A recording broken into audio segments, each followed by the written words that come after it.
In this video, I'm going to show you how you can modify an existing preset in Procedural Textures to create literally millions of different designs.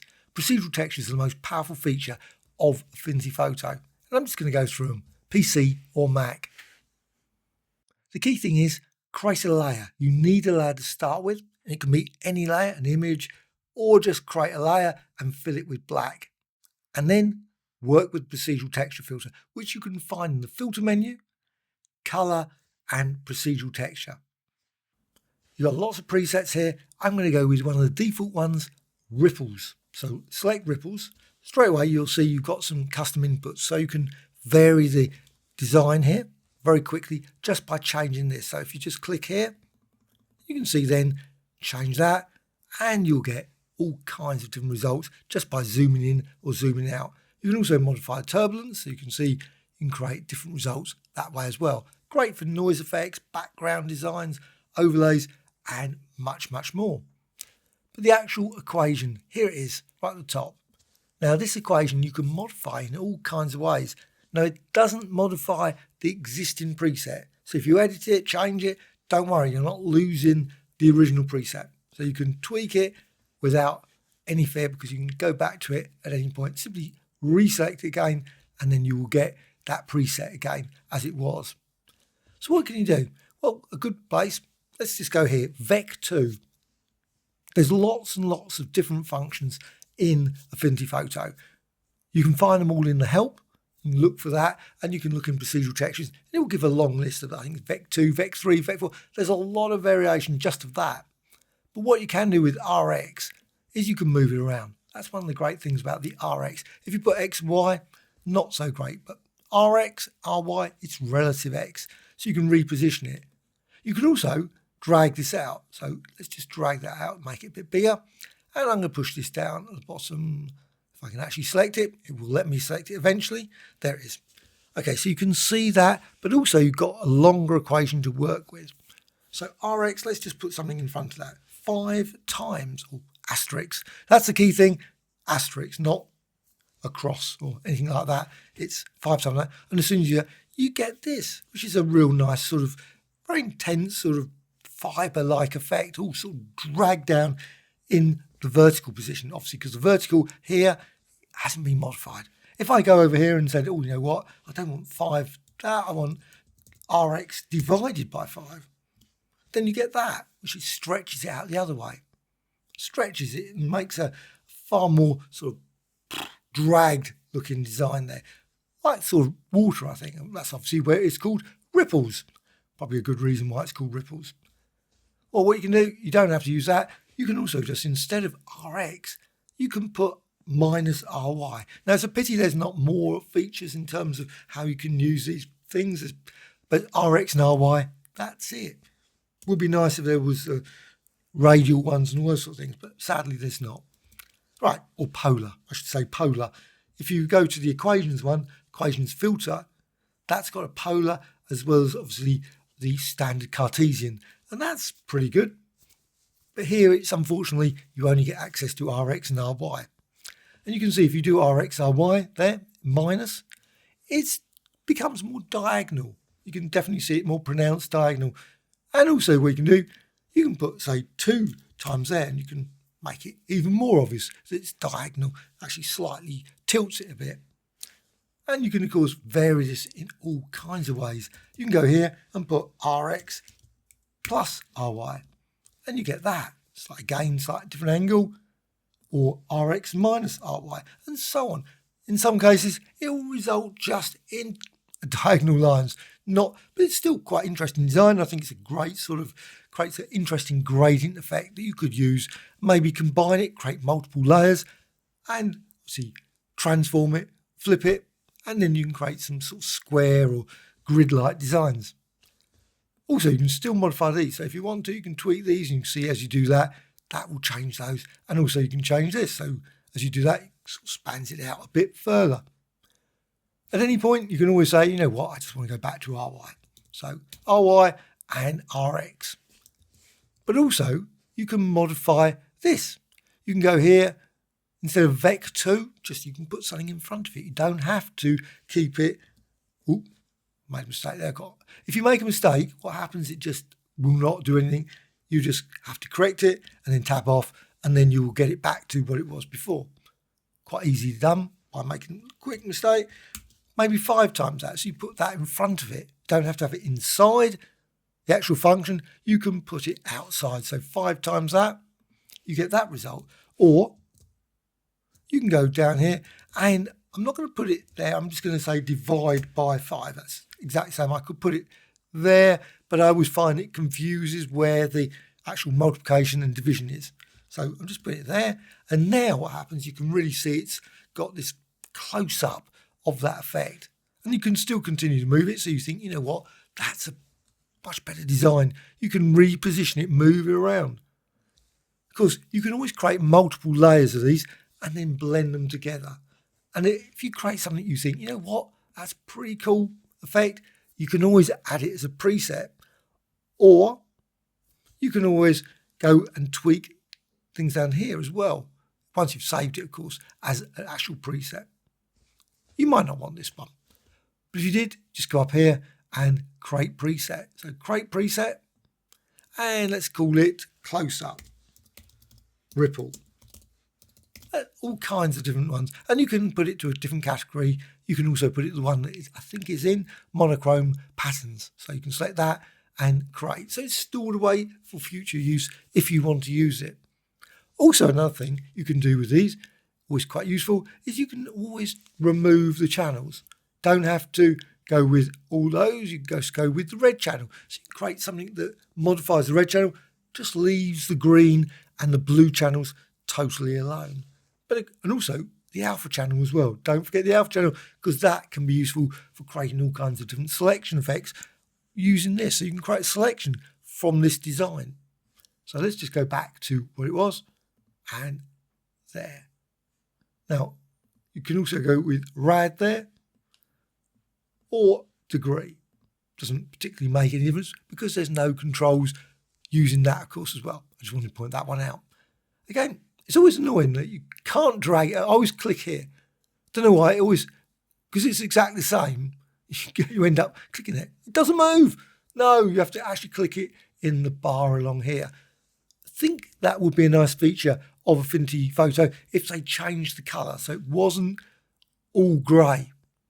But anyway, once you got that, you can still continue to modify these settings as well. So instead of using this, maybe just go here, you can go to the noise. So you've got V there. You could put 4 times that, and that does obviously another sort of creates an unusual, very unusual grain, in fact. Or maybe 10. Like that. Obviously a lot smaller. Again, great for all kinds of different grain effects. Also, V, maybe minus RX. Put that there as well. So RX creates this very weird fibrous looking effect combined with that V. And maybe you said, let's go with RY. So minus RY, so it goes the other direction. Again, you can go and add in minus RX. And then it goes diagonally. So you can create a variety of different designs just via this noise feature as well.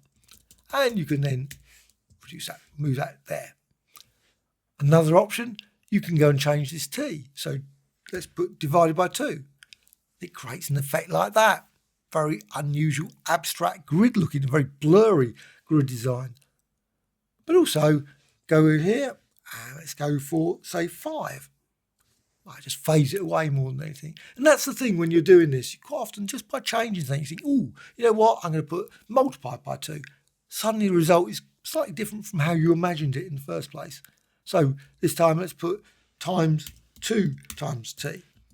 And you get that effect. Very unusual grid-like effect now. Of course, whenever I do that, I always think, well, what if you put 5? 5, you get sort of metallic effect kicking in now. And of course, you can still vary these settings here. So you can, what's the name, backwards and forwards. Let's just go that way.